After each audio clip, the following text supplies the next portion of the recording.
Boys and girls, Alex here. This is my latest foray into puzzles. It's something I call a Japanese maze puzzle box. Japanese only because I've imported some Japanese clip art and laser engraved them as decoration on the box, and other than that it's really just a box with a maze theme through it. Now this is what the box will look like, as I said, with the Japanese theme. There's a samurai, geisha, another mean looking samurai, some sort of a noble, maybe a daimyo or whatever they call them, or shogun, God knows what. And on top there is a Japanese village, which the orientation of that will determine the front facing of the box, and which is this. The object of this puzzle is that there's an underlying maze and you have to maneuver the box top through the maze to open the box. Now this is basically the green is basically the maze path. Now this is a case of what came first, the chicken or the egg. I can't remember whether I actually traced out a maze path and then drew a maze around it, or started drawing the maze and eventually then derived the path through it. Doesn't really matter. However, the important thing here is that one side, sorry, this is the front side, the back side is really a mirror image of it, so that the pins can follow the same path. And that's effectively it. This is the actual path that the maze takes.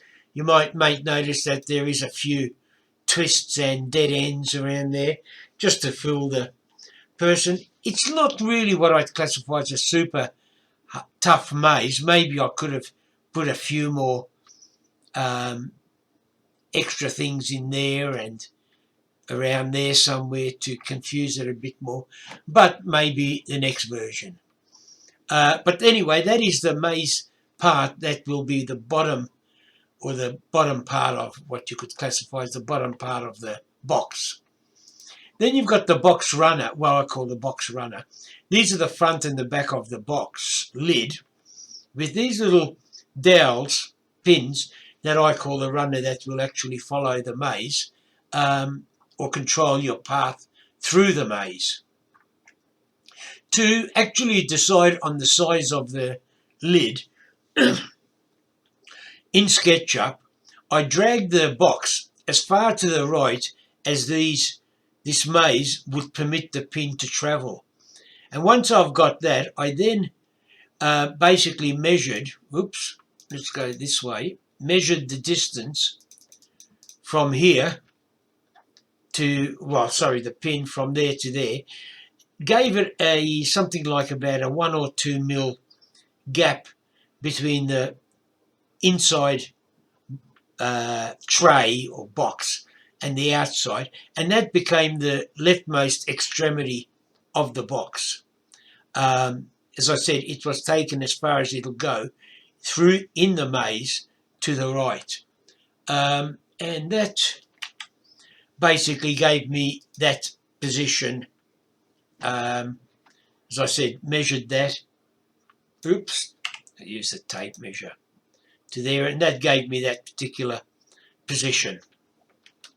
I did a similar thing to the other side, which is basically move the box as far as I could, and again this was in SketchUp, to the leftmost extremity of the maze, and then again measured the distance. That gave me this distance. However, bearing in mind, because of the symmetry of it, theoretically the distance to the right of the pin should be the same as the left of the pin. The next step, and that's what it looked like, the far left.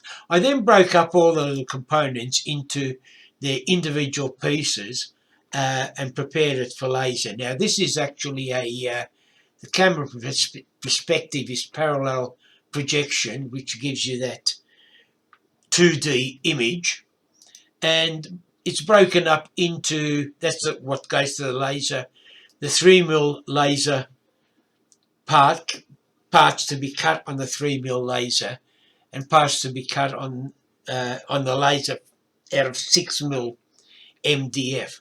Now I haven't got the clip art on those parts because I'm going to do that or control that, the printing of that, in CorelDRAW.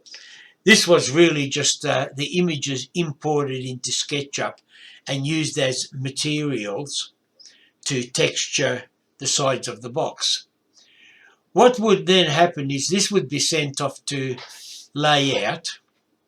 No, I won't save that. And back up, this is it. Let's open up layout. Now the original file has changed, that's why this should, oh, it hasn't changed. Okay, well there you are. This is page 1 is the what do you call it, the 3mm, or the first of the 3mm cut layouts. The next page is the second bit, and page 2 is what's going to be cut out of 6mm. I would then export that or use the built-in PDF exporter and output it to the PDF file, and naturally you'd save it, which I won't because I've already done that. Then the next part would be is to start up CorelDRAW, which I already have, so you don't have to worry about it. Now this contains some of the clip art that I have already imported in here, converted them to vector diagrams for laser engraving, and like these are the main one, or I've finished up making up 2 boxes with 2 different themes. These were the ones that I used for engraving on the theme 1, the first box, and I also had a number of villages that I had the choice of engraving. Why villages? I don't know. Now this is one of the 3mm layouts that I then sent to the printer. All these coloured lines are laser cutting instructions, and they go in the order of red gets cut first, followed by blue, turquoise, and it goes in a particular set pattern. The whole idea of that is, like if you look at this particular thing here, you want the red cut out first before the blue, because if the blue gets cut out and there happens to be a warp or a twist in the MDF sheet, that blue cutout could drop down and be out of the proper position, and when you then go and cut the little circles inside, they wouldn't be in the right spot. Doing it this way, having with them being red, they get cut first, so if the blue cut eventually falls out, they've already been cut, so they'll always be in position. And as always, the black is the engraving part of it, and that always gets executed first. That was, you can see down here, it's theme 1. Theme 2 was the other samurai soldiers and the geisha.